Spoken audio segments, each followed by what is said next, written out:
दोस्तों, भारतीय share market का आज तक का सबसे बड़ा स्कैम 1992 के बारे में तो हर किसी को पता होगा। इसमें 4000 करोड़ का घोटाला हुआ था, जिसकी वैल्यू आज लगभग 50,000 करोड़ रुपए है।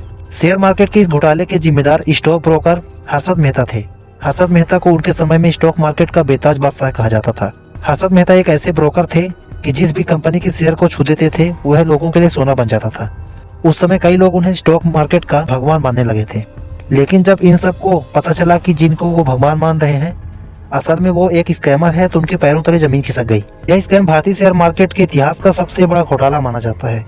और आज की हमारी इस वीडियो में हम आपको हर्षद मेहता के जीवन के बारे में और उनके द्वारा किए गए स्कैम के बारे में जानकारी देंगे। तो दोस्तों, वीडियो में बने रहिए और चैनल को सब्सक्राइब कर दीजिए। दोस्तों, ये कहानी शुरू होती है 29 जुलाई 1954 को, क्योंकि इसी दिन गुजरात के पानेली मोटी में रहने वाले एक छोटे से व्यापारी परिवार में हर्षद मेहता का जन्म हुआ था। हर्षद के जन्म के कुछ दिन बाद ही उनके पिता अपनी फैमिली के साथ मुंबई शिफ्ट हो गए थे। हर्षद मेहता के पिता का नाम शांतिलाल मेहता और मां का नाम रसीलाबेन मेहता था। उनके 3 भाई अश्विन मेहता, हितेश मेहता और सुधीर मेहता हैं। उनकी पत्नी का नाम ज्योति मेहता और उनका एक बेटा भी है जिनका नाम अतुर मेहता है। हर्षद मेहता के पिता जब मुंबई पहुंचे तो उन्होंने टेक्सटाइल का एक छोटा सा बिजनेस स्टार्ट किया था, लेकिन काफी कोशिश करने के बाद भी उनका ये बिजनेस नहीं चल पाया। इसीलिए उनकी फैमिली छत्तीसगढ़ के रायपुर शहर में शिफ्ट हो गई और फिर हर्षद मेहता के पिता ने यहीं अपना बिजनेस जमा लिया। इसके साथ ही हर्षद मेहता का बचपन और स्कूली शिक्षा भी यहीं से हुई। उनकी स्टार्टिंग एजुकेशन पूरी होने के बाद वह एक बार फिर मुंबई चले गए। मुंबई जाकर लाला लाजपत राय कॉलेज से 1976 में उन्होंने बीकॉम की डिग्री हासिल की। हर्षद ने अपने कॉलेज टाइम में ही छोटी छोटी नौकरियां करना स्टार्ट कर दिया था, जिसमें उन्होंने सीमेंट सेलिंग, होजरी और डायमंड कंपनी में भी काम किया। इसी तरह लगभग 8 साल तक उन्होंने इसी तरह की नौकरियां की। इसके बाद हर्षद मेहता ने the new India insurance company में काम करना शुरू किया। यही वह समय था जब हर्षद मेहता ने शेयर मार्केट में अपना पहला कदम रखा था। इस कंपनी में रहते हुए शेयर मार्केट में उनकी दिलचस्पी बढ़ती गई। इसके बाद उन्होंने 1981 में इस कंपनी को छोड़कर हरजीवन दास नेमीदास सिक्योरिटीज नाम की एक ब्रोकरेज कंपनी को ज्वाइन कर लिया और प्रश्न पर जीवन दास को उन्होंने अपना गुरु मानकर शेयर मार्केट की नॉलेज गेन करते रहे। जैसा कि शेयर मार्केट में उनकी दिलचस्पी और तेज दिमाग होने के कारण उन्होंने शेयर मार्केट को काफी अच्छे से सीख लिया था और शेयर मार्केट की सभी बारीकियों को भी उन्होंने समझ लिया था। और फिर उन्होंने अपने भाई के साथ मिलकर 1984 में अपनी खुद की एक कंपनी बनाई और मुंबई एक्सचेंज की सदस्यता भी हासिल की। मेहता अपनी company grow more research and asset management नाम से स्टार्ट की। दोस्तों, 1990 तक Harshad Mehta Indian stock market का एक बड़ा नाम बन चुका था।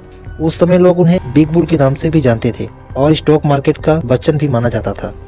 दोस्तों, उस समय हर्षद मेहता के शेयर्स की वैल्यू स्टॉक मार्केट में कोहिनूर से भी ज्यादा थी। दोस्तों, ये सोचने वाली बात थी कि आखिर हर्षद मेहता के पास शेयर मार्केट का ऐसा कौन सा ज्ञान है जिससे वो जिस भी कंपनी के शेयर को हाथ लगाता है उसी का भाव आसमान छू जाता है। दोस्तों, इन सभी रहस्यों को जानने के लिए हमें यह समझना होगा कि हर्षद मेहता किस तरीके से काम करता था और यह भी जानने की जरूरत है कि वो कौन शख्स था जिसने शेयर मार्केट के भगवान कहे जाने वाले हर्षद मेहता को जेल के सलाखों के पीछे भेज दिया। दोस्तों, Harshad Mehta ready forward RF deal के जरिए बैंकों से पैसा लेता था। दोस्तों, आरएफ डील का मतलब शॉर्ट टर्म लोन होता है। जब किसी बैंक को शॉर्ट टर्म फंड की जरूरत पड़ती है तो सभी बैंक इसी तरह के लोन लेते हैं। दोस्तों, इस तरह का लोन कम से कम 15 दिनों के लिए होता है। इसमें एक बैंक सरकारी बॉन्ड के जरिए दूसरे बैंक से लोन लेता है और रकम वापस करने के बाद बैंक अपने बॉन्ड वापस खरीद सकते हैं। इस तरह के लेन देन में बैंक रियल में सरकारी बॉन्ड का लेन देन नहीं करते थे, जबकि बैंक रसीद जारी करते थे। इसमें ऐसा होता है कि जिस बैंक को लोन लेना होता है वो रसीद जारी करते हैं और इसी रसीद के जरिए लोन दिया जाता था।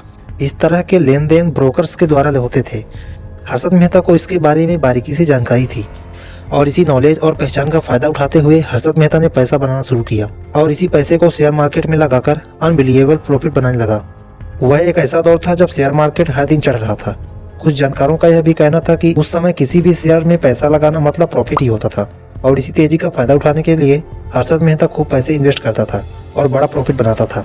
लेकिन वह अपना खुद का पैसा न लगाकर फ्रॉड करके दूसरे बैंकों का पैसा हेर-फेर किया करता था। इसके लिए वह बैंकों की फर्जी रसीद जारी करवाता था, जिसके जरिए वो एक बैंक से दूसरे बैंक को लोन दिलवाने के नाम पर फर्जी रसीद जारी करवाकर पैसे अपने पास रख लेता था और इसी तरह क्रम बाई क्रम एक बैंक से लोन लेकर दूसरे बैंक को देता और ऐसे ही लेन देन करता था और इसी पैसे को शेयर मार्केट में इन्वेस्ट करके बड़ा प्रॉफिट बनाता था।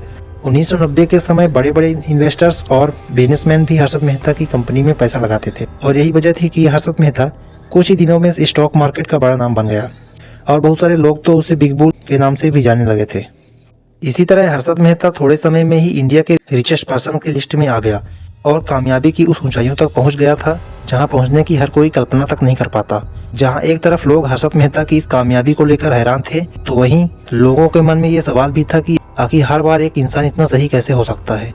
और इसी सवाल का जवाब लोगों के लिए तब सामने आया जब 1992 में दुनिया के सामने हर्षद मेहता के सभी घोटालों का पर्दाफाश हुआ और उसे गिरफ्तार कर लिया गया। 23 अप्रैल 1992 को सुचेता दलाल, जो कि टाइम्स ऑफ इंडिया की पत्रकार थी, उन्होंने ही हर्षद मेहता घोटाले का पर्दाफाश किया था। जब सुचेता दलाल ने इस मामले को कोर्ट के सामने रखा, तभी से हर्षद मेहता के खिलाफ सबूत मिलने शुरू हो गए और हर्षद के ऊपर एक के बाद एक सभी घोटालों का पर्दाफाश होता जा रहा था। उसके खिलाफ टोटल 600 सिविल सूट्स और 70 से अधिक आपराधिक मामले दर्ज किए गए और इन्हीं सब स्कैम्स की वजह से सीबीआई ने हर्षद मेहता को उनके भाई समेत 9 नवंबर 1992 को गिरफ्तार कर लिया। कुछ दिन बाद जेल से जमानत मिलने के बाद मेहता ने फिर इसी तरह से अपना धंधा शुरू कर दिया। उसे सभी केस से दिन ब दिन जमानत मिल रही थी, लेकिन 2001 में उसे फिर से गिरफ्तार कर लिया गया और जेल में रहते हुए ही 31 दिसंबर 2001 को दिल का दौरा पड़ने की वजह से उसकी मृत्यु हो गई। दोस्तों, 1992 का घोटाला भारतीय शेयर मार्केट के इतिहास का सबसे बड़ा घोटाला माना जाता है। दोस्तों, हर्षद मेहता की फैन फॉलोइंग इतनी ज्यादा थी कि जब उसे कोर्ट ले जाया जाता था तब भीड़ उसके पक्ष में नारेबाजी करते हुए जमा हो जाती थी। तो दोस्तों, ये वीडियो आपको कैसी लगी कमेंट में जरूर बताइएगा। वीडियो को पूरा देखने के लिए धन्यवाद। जय हिंद, जय भारत।